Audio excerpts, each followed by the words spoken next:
কাছের এবং দূরের ব্রাদার এবং ফ্রেন্ডস, আসসালামু আলাইকুম রহমতুল্লাহ। গত 27শে জুলাই সিএফ মোটো তাদের দুটি বাইক লঞ্চ করেছে। একটি হচ্ছে NK125 এবং অপরটি হচ্ছে NK30 মানে 300। এই বাইক দুটি ফিচার সমৃদ্ধ। তবে এই দুটি বাইকের মধ্যে সবচেয়ে বেশি যে বাইকটি আলোড়ন তৈরি করছে সেটা হচ্ছে NK125। এই আলোড়ন সৃষ্টি করার কয়েকটি কারণ রয়েছে।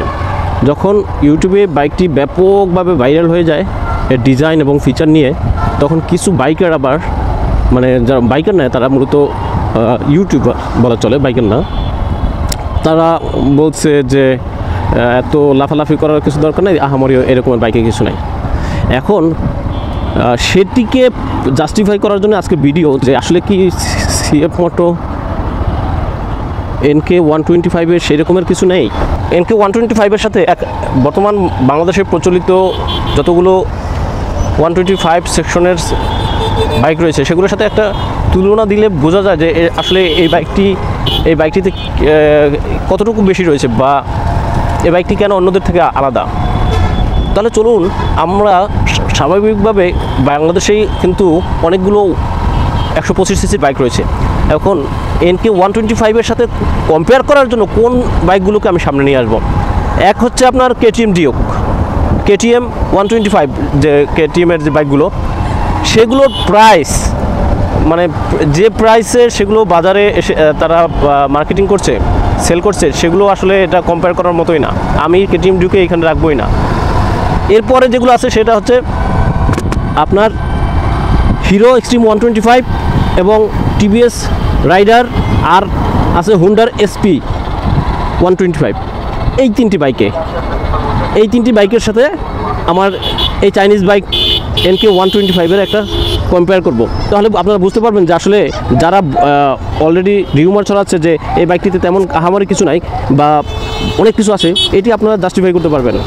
প্রথমে আসি আমরা এই যে বাইকগুলোর, আমি তিনটে বাইকের নাম বলছি, TVS রাইডার, এক্সট্রিম 125 এবং SP শাইন 125। এই বাইকগুলোতে সামনে 80-90 থেকে শুরু হয়েছে, আপনার 80 আর 90 সেকশনের টায়ার দেওয়া হয়েছে, আর পিছনে দেওয়া হয়েছে কোনোটা 110, কোনোটা 120, এর বেশি না। On the other hand CF moto NK125-এ দেওয়া হয়েছে সামনে 110, পিছনে 140 সেকশনের টায়ার। হ্যাঁ, অন্যটায় যেমন আপনার এই তিনটি বাইকের সামনে শুধু আপনার এক্সট্রিম 125-এর সামনে সিঙ্গেল চ্যানেল ABS ব্যবহার করা হয়েছে, আর কোনোটাই কিন্তু ABS ব্যবহার করা হয়নি।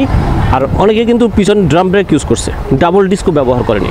সেই একই সেক্টরে সিএফ মোটো NK125 কিন্তু ডুয়েল চ্যানেল ABS ব্যবহার করেছে এবং তাদের সামনে দেওয়া হয়েছে 292 mm-এর একটি বিশাল সাইজের ডিস্ক এবং পিছনে দেওয়া হয়েছে 220 mm-এর একটি ডিস্ক, সাথে dual channel ABS with traction control system. বুঝতে পারছেন ব্যাপারটা?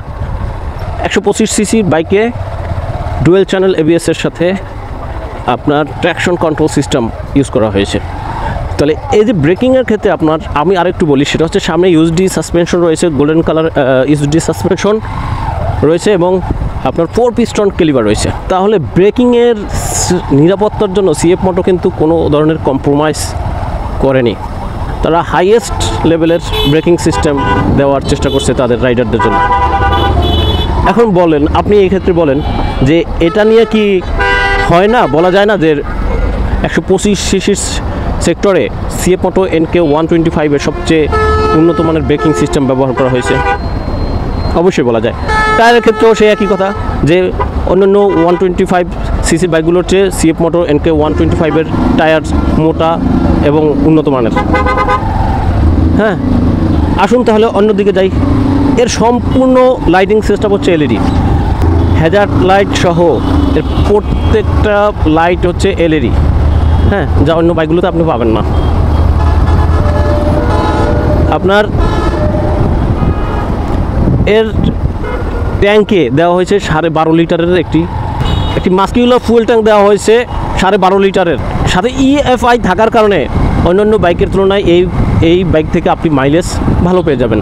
কিন্তু সমস্যা হচ্ছে অন্যান্য বাইকগুলো যেখানে 120-125 কেজি ওজন, ঠিক আছে, সেখানে সিএফ মোটর NK125-এর ওজন হচ্ছে 144 কেজির। এই ওজনের কারণে মাইলেজটা কিছু ড্রপ হবে, এটা স্বাভাবিক। আবার ইএফআই থাকার কারণে কিন্তু সেটা রিকভার করবে।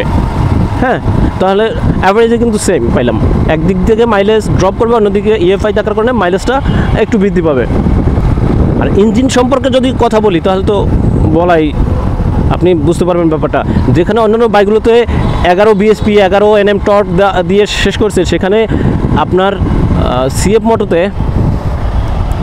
মোটো NK 125-এ আপনার দেওয়া হয়েছে 14.7 বিএসপি এবং 14.2 নিউটন মিটার টর্ক, বুঝতে পারছেন। এবং এর থেকে আপনি 120 কিলোমিটার পার আওয়ারে গতি তুলতে পারবেন, যেখানে অন্যান্য বাইক 100-তে শেষ হয়ে যায়।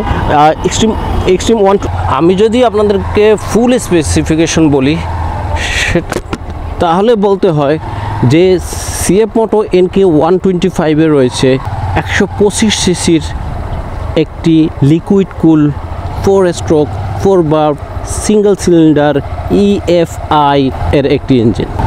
তাহলে ওভারঅল একটা ওভারভিউ দেই, সেটা হচ্ছে সামনে আপনি 110 এবং পিছনে 140 সেকশনের টায়ার পেয়ে যাবেন with dual channel ABS dual disk. সামনে 292 mm এর ডিস্ক, পিছনে 220 mm এর ডিস্ক। সামনে রয়েছে ইউএসডি সাসপেনশন 37 mm এর, সাথে রয়েছে 4 পিস্টন ক্যালিপার। হ্যাঁ, আর আরও রয়েছে ট্র্যাকশন কন্ট্রোল সিস্টেম। তাহলে এই